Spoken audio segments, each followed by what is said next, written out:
స్వాగతం senior journalist Saikrishna గారితో. సాయికృష్ణ గారు నమస్తే. నమస్తే అండి. పాకిస్తాన్ చేస్తున్న ప్రాపగాండా చివరికి గాలి నింపిన బెలూన్ ఒక్కసారి పేలిపోయినట్టు పేలిపోయింది. మొత్తం 36 యుద్ధ విమానాల లెక్క మన ఎయిర్ ఫోర్స్ చూపించేసరికి ఇప్పుడు పాకిస్తాన్కే కాదు మాడిపోయిన ముఖం మన అపోజిషన్ పార్టీస్కి కూడా. అసలు ఈ లెక్క ఏంటి, ఈ ప్రచారం ఏంటి సాయికృష్ణ గారు? ఆపరేషన్ సింధూర్ టైంలో మనము పాకిస్తాన్ కు చావు దెబ్బ కొట్టాం. నిజానికి చెప్పాలంటే పాకిస్తాన్ వాళ్ళు కుదుట పడడానికి కూడా చాలా టైం పట్టే అవకాశమే కనబడుతుంది. బిలియన్స్ ఆఫ్ డాలర్స్ ఖర్చు చేయాల్సిన పరిస్థితి. IMF నిధులు తెచ్చుకొని చేసుకుంటున్నారు, ఏదో పని చేస్తున్నారు. సో పాకిస్తాన్ ఏమో అంటే యాక్చువల్లీ ఆపరేషన్ సింధూర్లో మనం వాళ్ళని విపరీతంగా వాళ్ళకి ఎంత నష్టం కలిగించాలో అంత నష్టం కలిగించాము. అక్కడ ఉన్న టెర్రరిస్ట్ స్థావరాలని ధ్వంసం చేశాము, వాళ్ళ ఎయిర్ బేస్లను కొట్టాము, ఇవన్నీ చేశాం. కానీ నెరేటివ్లో మాత్రం పాకిస్తానే ఒకంత సక్సెస్ అయిందని చెప్పాలి.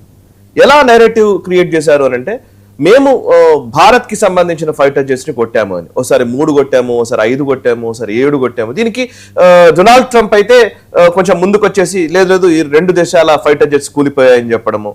సో మన భారత ప్రభుత్వం నుంచి వచ్చేటువంటి రెస్పాన్స్ లో యాక్చువల్లీ మనం చేసిన ఒక చిన్న, నా దృష్టిలో అయితే అది కమ్యూనికేషన్ తప్పిదమని నేను అనుకుంటాను. బట్ మేబీ అందరూ యాక్సెప్ట్ చేయకపోవచ్చు కాక. బట్ ఏంటంటే ఆపరేషన్ సింధూర్ టైంలో మనం ఏం చేసామంటే, మన ఆర్మీ అధికారులని, ఎయిర్ ఫోర్స్ అధికారులని వీళ్ళని ముందు పెట్టాం. వాళ్ళు ప్రెస్ మీట్ లో వాళ్ళు విషయాలు చెప్తూ వచ్చారు. అబ్వియస్లీ పాకిస్తాన్ ఎప్పుడు పొలిటికల్ స్టేట్మెంట్స్ ఇస్తుంది. మనం పొలిటికల్ స్టేట్మెంట్స్ ఇవ్వలేదు, మనం బ్యూరోక్రాటిక్ స్టేట్మెంట్స్ ఇచ్చాం. ఏం జరిగింది అని అడిగితే మేము మాకైతే ఏం నష్టం జరగలేదు అని ఒక చిన్న మాట చెప్పాం. కానీ స్పష్టంగా అసలు ఒక్క ఫైటర్ జెట్ ని కూడా వాళ్ళు కూల్చలేదు అని మనము ఎక్కడో చెప్పలేకపోయామని నా అభిప్రాయం. బట్ ఎస్, అది దానికి రీజన్ కొంతమంది ఆర్మీ అధికారులు నేను అడిగితే, కొంతమందిని అడిగాను, వాళ్ళు ఏం చెప్తున్నారంటే కావాలనే చెప్పలేదు, మనము యాక్చువల్లీ డెకాయ్స్ ని వాళ్ళు కొట్టారు అని. మనం డెకాయ్స్ అంటే ఏంటంటే, మనం ఇప్పుడు ఏం చేసామంటే S-400లు, ఎయిర్ క్రాఫ్ట్స్, మన అన్ని కూడా ఫైటర్ జెట్స్ ఒక దగ్గర ఉంటాయి. మొన్న ఇరాన్ విషయంలో కూడా మనకు తెలిసింది, అట్లాంటి డెకాయ్స్ మన దగ్గర చాలా ఉన్నాయి. ఏంటంటే ఆ ఫైటర్ జెట్ లాగానే కనబడతాయి శాటిలైట్ లో చూస్తే, కానీ అది ఇన్ఫ్లేటెడ్, మన బెలూన్ లాంటిది. సో ఆ ఫైటర్ జెట్ లాగానే కనిపిస్తుంది అనమాట. దాన్ని వాళ్ళు కొట్టారు. S-400 కూడా వాళ్ళు కొట్టారు. కానీ ఇక్కడ డెకాయ్ ఉందన్న విషయం వాడికి తెలియదు. సో శత్రు దేశాలకి మన సామర్థ్యం తెలియకపోవడం అనేది మంచి విషయము. అది స్ట్రాటజికల్లీ, టాక్టికల్ గా ఆలోచిస్తే కరెక్ట్. సర్టన్ థింగ్స్ ఆర్మీ విషయంలో కరెక్టే, బట్ పొలిటికల్ స్టేట్మెంట్స్ రావాలి కదా స్ట్రాంగ్ గా. పొలిటికల్ స్టేట్మెంట్ ఎందుకు పొలిటికల్ స్టేట్మెంట్స్ మనం ఇండియా ఎందుకు ఇవ్వలేదు? సో అది అక్కడ కొంచెం మనం 2-3 ఇవ్వాలి. Minister of defence, minister of external affairs ఇద్దరు కలిపి. ఎందుకంటే పాకిస్తాన్ ఎప్పుడు చేసేది పొలిటికల్ స్టేట్మెంట్స్ అనండి. మన దగ్గర 1/4 కిలో బాంబులు ఉన్నాయి, మేము బాంబులు వేస్తే హిందువులు మాత్రమే చచ్చిపోతారు, ముస్లింలు చచ్చిపోరు ఇండియాలో అంటాడు వాడు ఒకడు. వాళ్ళు అంటే వాళ్ళు అలాగే చేస్తారు, అట్లాంటి స్టేట్మెంట్స్ ఇస్తారు. But yes, whatever it may be, but technical గా చూస్తే మనం 36 fighter jets Rafale fighter jets మనం తెచ్చుకున్నాం, ఫ్రాన్స్ నుంచి తెచ్చుకున్నాం. ఫ్రాన్స్ అండ్ ఇండియా మధ్య జరిగినటువంటి ఒక ఒప్పందంలో భాగంగా ఫ్రాన్స్ నుంచి 36 ఫైటర్ జెట్స్ మనకు వచ్చాయి ఆల్రెడీ. ఇంకా 116 రాబోతున్నాయి. ఓకే, సో 36 ఫైటర్ జెట్స్ లో ఎన్ని ఉన్నాయి అనే లెక్క కావాలి కదా. సో దీని విషయంలోనే ఇప్పుడు రీసెంట్ గా ఏం చేశారంటే, RPF అంటారు, అంటే ఏంటంటే RFP అంటారు, రిక్వెస్ట్ ఫర్ ప్రపోజల్ అని.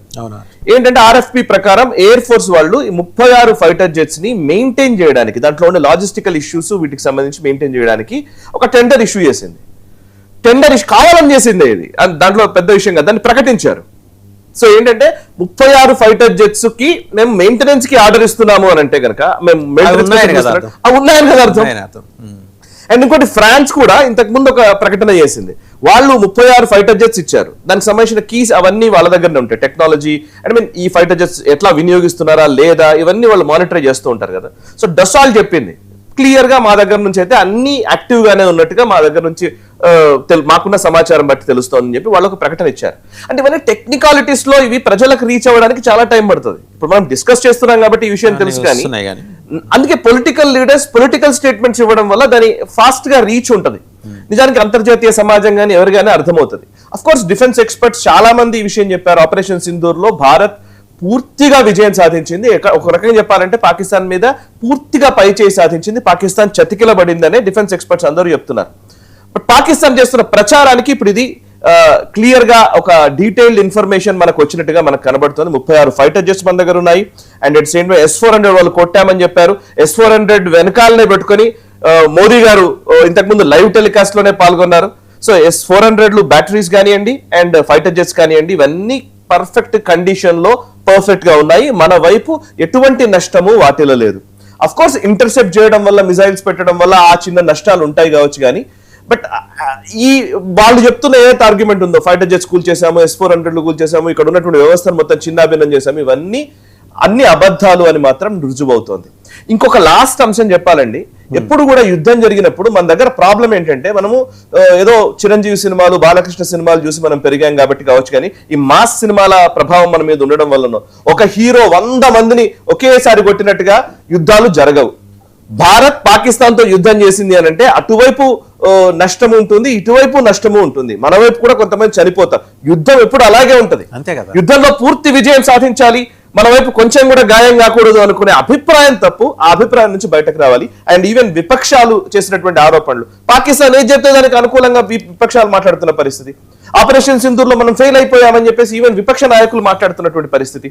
అటు సర్జికల్ స్ట్రైక్స్ జరిగితే ప్రూఫ్ అడిగారు, ఇంతకు ముందు బాలాకోట్ ఎయిర్ స్ట్రైక్ సమయంలో ప్రూఫ్స్ అడిగారు. ఇమ్రాన్ ఖాన్ అభినందన్ వర్ధమాన్ని వదిలిపెడితే ఆయన శాంతి దూతగా ఆయనను అభివర్ణించారు.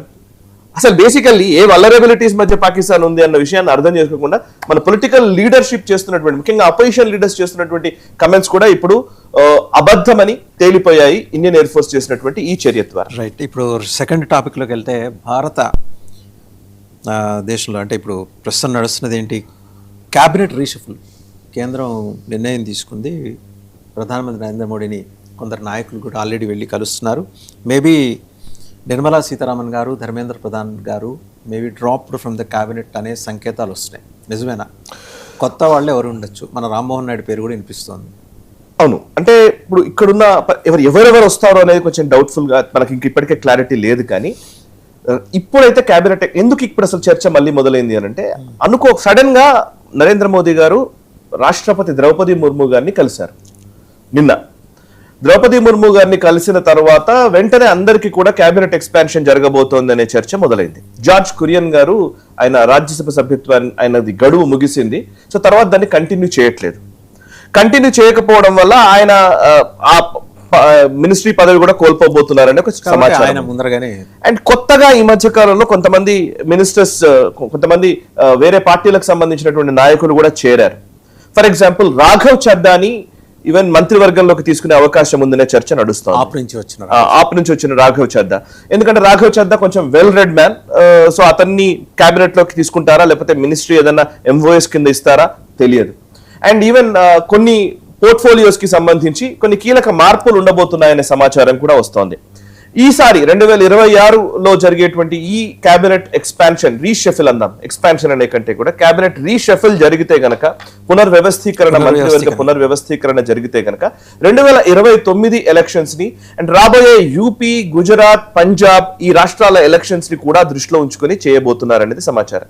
అండ్ ఒక రకంగా ఆలోచిస్తే మనము గత కొంతకాలంగా బీజేపీ స్టైల్ మారింది, వాళ్ళ వైఖరి ఎలా ఉందంటే, వాళ్ళ స్ట్రాటజీ కూడా ఎలా చేస్తున్నారంటే, ఆల్మోస్ట్ ఈ రోజు మంత్రివర్గంలో ఉన్న వాళ్ళు కానీ, ముఖ్యమంత్రులుగా నియమితులైనటువంటి వ్యక్తులు కానీ అందరూ కూడా 90%, 95% 60 years లోబడే ఉన్నారు. 60 ఏళ్ల వయసు లోపలనే ఉన్న వాళ్ళే ముఖ్యమంత్రులు అయ్యారు. అండ్ అందరూ ఆల్మోస్ట్ నేను చెప్తే at the same time even మంత్రివర్గంలో కూడా చాలా మంది యంగ్స్టర్స్ ఉన్నారు. రాబోయే రోజుల్లో ఒక యంగ్ పాలిటీషియన్స్, చదువుకున్నటువంటి పాలిటీషియన్స్, కొంచెం వాళ్ళని ఎక్కువ లైమ్ లైట్ లో ఉంచాలని నరేంద్ర మోదీ గారు అనుకుంటున్నట్టుగా తెలుస్తుంది. బికాస్ ఎందుకంటే ఇప్పుడు ఈ మధ్య యంగ్స్టర్స్ ఆలోచనలు పెరుగుతున్నాయి. జెన్జీ అని అంటున్నారు, ఉద్యమాలు అంటున్నారు, ఇంకోటి అంటున్నారు. అసలు జెన్జీ ఎవరో చూపించాలని నరేంద్ర మోదీ అనుకుంటున్నట్టుగా సమాచారం. బికాస్ రాఘవ్ చద్దాని కనుక ఒకవేళ పిక్ చేస్తే, ఆయన కనుక మంత్రివర్గంలోకి తీసుకుంటే డెఫినెట్లీ యంగ్ మినిస్టర్స్ చాలా మంది ఉన్నట్టు. ఇవాళ దేశంలో ఇప్పటి వరకు అంటే వయసు పరంగా చూస్తే youngest cabinet minister Rammohan Naidu గారట. మొన్నే ఎక్కడో చెప్తున్నారు, youngest cabinet minister of India so called ఇప్పుడు 75 సంవత్సరాల్లో వచ్చింది ఎవరు అని అంటే రామ్మోహన్ నాయుడు. అండ్ ఇంకోవైపు అటు జ్యోతిరాదిత్య సింధియా ఉన్నారు. అండ్ ఇప్పుడు ఇంకెవరిని తీసుకుంటారో తెలియదు. నితిన్ నబీన్ 45 ఏళ్ల వయసులో ఉన్న వ్యక్తికి జాతీయ అధ్యక్ష పదవి ఇచ్చారు బీజేపీలో. సో ఈ రీషఫిల్ అంటే ఇప్పుడే మనం కంక్లూజన్ కి రాలేము, ఎవరు ఉంటారు, ఎవరు పోతారు, బర్త్లో ఎవరు ఉంటారు, ఎవరు ఉండరు అనేది కొంచెం ఇండికేషన్ మాత్రం ఇస్తున్నారు. రాష్ట్రపతితో సమావేశం అయ్యారంటే అది ఇండికేషన్ కింద. ఖచ్చితంగా. సో నెక్స్ట్ టాపిక్లోకి వెళ్తే, 3 వైపుల నుంచి అండి, అమెరికా టీం తోటి వాణిజ్య ఒప్పందాల మీద పీయూష్ గోయల్ గారు ఒకవైపు, అజిత్ దోవల్ గారేమో బ్రిక్స్ NSCల సమావేశంలో ఉన్నారు, నేషనల్ సెక్యూరిటీ అడ్వైజర్స్ బ్రిక్స్ దేశాలు. ఇంకోవైపు జయశంకర్ విదేశీ పర్యటన, ఎక్స్టర్నల్ అఫైర్స్. ఇవన్నీ ఏంటంటే మన డిప్లొమాటిక్ అఫైర్స్ ఎలా ఉన్నాయనే దానికి సూచికగా మనం చూడవచ్చున. నిజానికి మాట్లాడితే ఢిల్లీలో డిప్లొమాటిక్ ట్రాఫిక్ జామ్ నడుస్తోంది ఒక రకంగా చెప్పాలంటే. అంటే చాలా మంది నాయకులు రెగ్యులర్ గా వస్తున్నారు, పోతున్నారు. మీరు చూస్తే విఐపి మూవ్మెంట్స్ విపరీతంగా పెరిగాయి ఢిల్లీలో గత 1-2 నెలల వ్యవధిలోనే. అంటే ఒకవైపు ఇరాన్ క్రైసిస్, ఈ ఆయిల్ క్రైసిస్ మొదలైన తర్వాత నుంచి నరేంద్ర మోదీ గారు మాత్రమే విదేశీ పర్యటనలకు వెళ్ళడం కాదు, నరేంద్ర మోదీ గారి దూతలుగా ఆయన తరపు నుంచి వెళ్తున్నటువంటి వ్యక్తులు 3 కీలకమైనటువంటి వ్యక్తులు ఇవాళ అంతర్జాతీయ సమాజం ముందు లేదా అంతర్జాతీయ సంబంధాల్లో కీలక పాత్ర వహిస్తూ ఉన్నారు.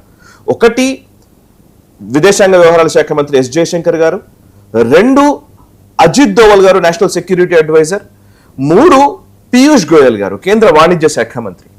సో ఈ 3 అన్ని దేశాలకు వెళుతున్నారు. ఫర్ ఎగ్జాంపుల్ మీరు చూడండి, ఇప్పుడు మీరు ఇందాక చెప్తున్న ప్రకారం ఒకవైపు ఢిల్లీలో నిన్ననే నేషనల్ సెక్యూరిటీ అడ్వైజర్స్ మీటింగ్ జరిగింది. బ్రిక్స్ దేశాలకు సంబంధించినటువంటి ఎన్ఎస్సీలు అందరూ ఢిల్లీకి వచ్చారు. దాంట్లో అజిత్ దోవల్ గారు పాల్గొన్నారు. ఒకవైపు బ్రిక్స్ సమావేశం జరుగుతుంది. ఇంకోవైపు అమెరికన్ డెలిగేషన్ భారత్కి వస్తే వాళ్ళతోటి పీయూష్ గోయల్ గారు సమావేశమయ్యారు. దేని గురించి? అమెరికాతో ఒప్పందానికి సంబంధించిన అంశాల మీద చర్చిస్తూ ఉన్నారు. ఒకవైపు అమెరికన్ డెలిగేషన్ తోటి చర్చలు జరుగుతున్నాయి. ఇంకోవైపు బ్రిక్స్ చైనా ఫారెన్ మినిస్టర్ వచ్చాడు, ఎన్ఎస్సీలు ఇక్కడికి వచ్చారు. సో వాళ్ళతో సమావేశాలు నిర్వహిస్తున్నాం. అంటే అర్థం చేసుకోండి, 2 లాబీస్ ని మనం హ్యాండిల్ చేస్తున్నాం. ఇంకోవైపు G7 సమ్మిట్ కి మోదీ గారు వెళ్ళారు, జయశంకర్ గారు కూడా వీరితో పాటు కలిసి వెళ్ళారు. ఇప్పుడు ఇవాళ ఆయన జయశంకర్ గారు సౌత్ కొరియా పర్యటనకు వెళ్తున్నారు, కొరియాకి వెళ్తున్నారు. కొరియాతో కొన్ని కీలకమైనటువంటి అంశాల మీద చర్చిస్తారు. ఇంకోవైపు జపాన్ ప్రైమ్ మినిస్టర్ తకాయిచి గారు భారత్ కి రావడానికి ఆల్రెడీ డేట్స్ ఖరారు అవుతున్నట్టుగా సమాచారం. G7 సమ్మిట్ లోనే అన్ని దేశాల నాయకులతో మాట్లాడారు. యూరోపియన్ యూనియన్ తో మనం ఫ్రీ ట్రేడ్ అగ్రిమెంట్ చేసుకున్నాము, యూకేతో ఫ్రీ ట్రేడ్ అగ్రిమెంట్ చేసుకున్నాము. ఇప్పుడు మార్క్ కార్నీతో కలిసి మనం కెనడాకు సంబంధించి అగ్రిమెంట్స్ చాలా కీలక దశకు చేరుకున్నాయి. అమెరికన్ డెలిగేషన్ తో మనం మాట్లాడుతూ ఉన్నాము. అండ్ గల్ఫ్ దేశాల్లో యుఏఈతో సత్సంబంధాలు నడుపుతున్నాం, యుఏఈతో డిఫెన్స్ డీల్ చేసుకున్నాము. అండ్ అదే టైంలో సైప్రస్ ప్రధానమంత్రి భారతదేశానికి వచ్చిన సైప్రస్ అధినేతతో మనం డిస్కషన్స్ చేస్తూ ఉన్నాము. అంటే మీరు చూస్తే అసలు మోదీ గారు చిన్న దేశాలకు వెళుతున్నారు, పెద్ద దేశాల నాయకులతో సంబంధాలు నడుపుతూ ఉన్నారు. అండ్ మోదీ తరపున ముందే వెళ్ళి వీళ్ళు ఆల్రెడీ ఒక డీల్ క్రియేట్, ఒక వాతావరణం క్రియేట్ చేసి వస్తున్నారు. ఎకోసిస్టమ్. అజిత్ దోవల్ గారు కావచ్చు, జయశంకర్ గారు కావచ్చు, అండ్ ఈవెన్ పీయూష్ గోయల్ గారు ఏమో మొత్తం వాణిజ్యానికి సంబంధించిన అంశాలు చూస్తున్నారు. నిన్నెక్కడో పీయూష్ గోయల్ గారు రిపబ్లిక్ సమ్మిట్ లో అనుకుంటాను ఆయన మాట్లాడుతూ ఉన్నప్పుడు ఆయన ఒక వ్యాఖ్య చేశారు. ఏంటి అనంటే, UK prime minister care stammer మొన్నటిదాకా ఉన్న టైంలో కేర్ స్టామర్ ఏదో ఒక కీలకమైన అనౌన్స్మెంట్ చేస్తానని ముందుకొస్తే మోదీ గారు చెప్పారట, ఏదో ఒప్పందం లాస్ట్ దాకా వచ్చింది తర్వాత దాన్ని అనౌన్స్ చేస్తానని కేర్ స్టామర్ మోదీ గారితో చెప్తే మోదీ గారు వెంటనే ఏమన్నారట అంటే ఒక ప్రైమ్ మినిస్టర్ చెప్పిన విధానం లేదు మా కామర్స్ మినిస్టర్ డిసైడ్ చేస్తాడు, అప్పుడు తర్వాత మీరు చెప్పండి అన్నాడట. అంటే ఎంతగా మమ్మల్ని నమ్ముతున్నారు అని మోదీ గారి గురించి పీయూష్ గోయల్ చెప్పారు. కాన్ఫిడెన్స్.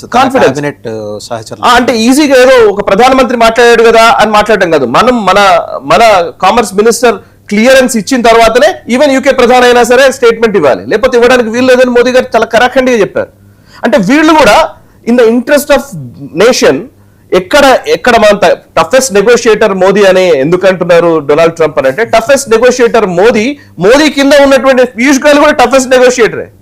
సో నిజానికి నెగోషియేట్ చేసేది బ్యాక్ అండ్ ఛానల్స్ లోనే, ప్రెసిడెంట్ టు ప్రైమ్ మినిస్టర్ చర్చలు తర్వాత జరుగుతాయి. బట్ ఫస్ట్ స్టేజ్ లో జరిగేటి అంతా వెనకాల లెక్కరే కాబట్టి. సో ఇందులో జయశంకర్ గారు చాలా టఫ్ స్టాండ్ తీసుకుంటారు దౌత్యపరంగా, మన అజిత్ దోవల్ గారు డిఫెన్స్ పరంగా టఫ్ స్టాండ్ లోనే ఉంటారు, పీయూష్ గోయల్ కూడా టఫ్ స్టాండ్ లోనే కామర్స్ మినిస్టర్ గా వాణిజ్య వ్యవహారాలు